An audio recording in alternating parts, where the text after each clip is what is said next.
जी नमस्कार साथियों। आज हम आप सभी के लिए लाए हैं वार्षिक परीक्षा क्लास 11 सामान्य हिंदी। समय इसमें दिया जाएगा 3 घंटा। इसका पूर्णांक है 100 नंबर। अगला प्रश्न नंबर खा है, गोरा बादल की कथा के लेखक कौन है? तो इसका सही आंसर होगा मलिक मोहम्मद जायसी। अगला प्रश्न है, निम्नलिखित में से कौन सी कहानी भारतीय हिंदी युग के पूर्व की है? तो इसका आंसर होगा रानी केतकी की कहानी। घ नंबर क्वेश्चन है, नीड़ का निर्माण फिर आत्मकथा है। इसका सही आंसर होगा हरिवंश राय बच्चन। अंगा नंबर क्वेश्चन है, आचार्य रामचंद्र शुक्ल के निबंधों का संग्रह है। इसका सही आंसर होगा चिंतामणि। क्वेश्चन नंबर दूसरे का है, अमीर खुसरो कवि के हैं। इसका आंसर होगा आदिकाल के। दूसरे का खा नंबर है, साहित्य लहरी की रचनाकार कौन है? इसका सही आंसर होगा सूरदास। गा नंबर क्वेश्चन है, रामचंद्र शुक्ल ने भक्ति काल का सर्वश्रेष्ठ लोक को आदि कवि किसे कहा है? इसका सही आंसर होगा तुलसीदास को। घा नंबर क्वेश्चन, हरिऔध का जन्म स्थान कहाँ है? तो इसका आंसर होगा निजामाबाद।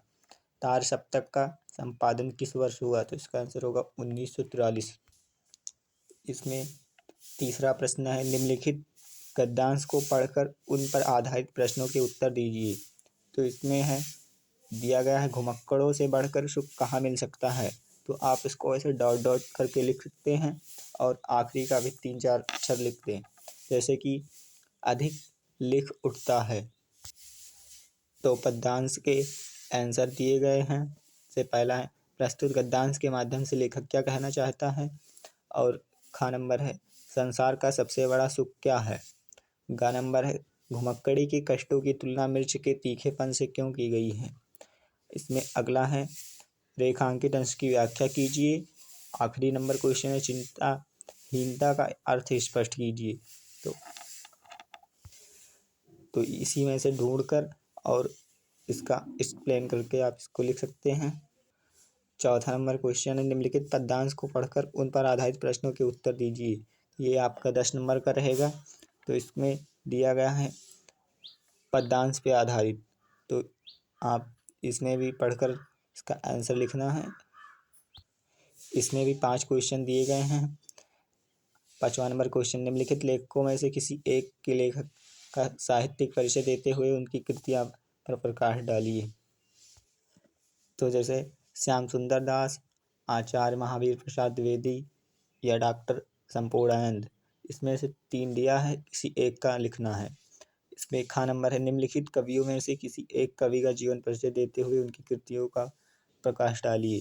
तो तुलसीदास, महाकवि भूषण और सूरदास, जिस कवि का जीवन परिचय आपको सही से याद हो उसका आप लिख सकते हैं। इसमें क्वेश्चन नंबर 6 है, आकाशदीप अथवा बलिदान कहानी के उद्देश्य पर प्रकाश डालिए। तो जो आपके स्कूल में पढ़ाया गया हो उसको आप एक्सप्लेन करके इसमें लिख सकते हैं। 7वां नंबर क्वेश्चन है, स्वापरिष्ट नाटक के आधार पर नाटक के नायक का चरित्र कीजिए। तो इसमें आपके जो बुक में दिया है उसका नाटक के चरित्र का चित्र करना है। तो अब खंड खा आता है। तो इसमें खंड खा में 8वां क्वेश्चन है, निम्नलिखित संस्कृत अवतरणों का संदर्भ हिंदी में अनुवाद कीजिए। तो इसमें जिस तरह गद्य और पद्य का दिया गया था उसी तरह इसमें केवल इसका अनुवाद करना है। इसमें खा नंबर है, श्लोक, इसका भी अनुवाद करना है। और 9वां क्वेश्चन है, निम्नलिखित मुहावरों और लोकोक्तियों में से किसी एक का अर्थ लिखते हुए वाक्य प्रयोग कीजिए। तो इसमें पहला दिया है, अंत भला तो सब भला। तो इसका लोकोक्ति होगा, जब अंत ठीक है तो सब ठीक होगा। तो इनमें से किसी एक का ही करना था।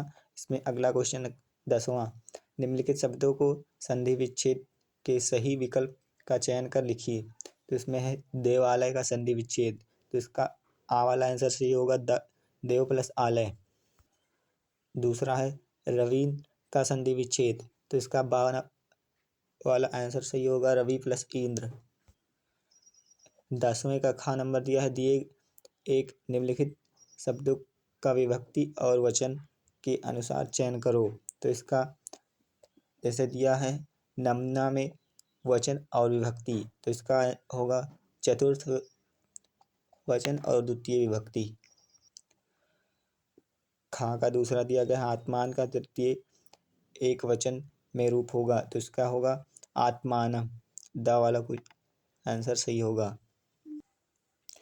अगला 11वां का नंबर है, निम्नलिखित शब्द का युग्म के सही अर्थ चुनकर लिखिए। तो इसमें पहला है अनिल और अनल, तो इसका आ वाला सही होगा वायु और आग। दूसरा है आय और आयु, तो इसका बा वाला सही होगा आमदनी और उम्र। 11वें का खा नंबर है, निम्नलिखित वाक्यों के लिए एक एक शब्द लिखिए। तो इसमें आ वाला है मृत्यु को जीतने वाला क्या कहलाता है, इसमें होगा मृत्युंजय। दूसरा है जो कभी ना दिखाई दे उसे क्या कहते हैं, तो इसका होगा अदृश्य। इसमें गा नंबर है, निम्नलिखित में से किन्हीं दो वाक्यों का शुद्ध करके लिखिए। तो ये आप कर सकते हैं बहुत। अगला क्वेश्चन है 12 नंबर, श्रृंगार रस अथवा वीर रस की परिभाषा उदाहरण सहित लिखिए। खा नंबर है, अनुप्रास अथवा उपमा अलंकार का लक्षण उदाहरण सहित लिखिए। इसमें गा नंबर है, चौपाई अथवा दोहे छंद का लक्षण उदाहरण सहित लिखिए। तो ये आपको 2-2 नंबर में दिया गया है।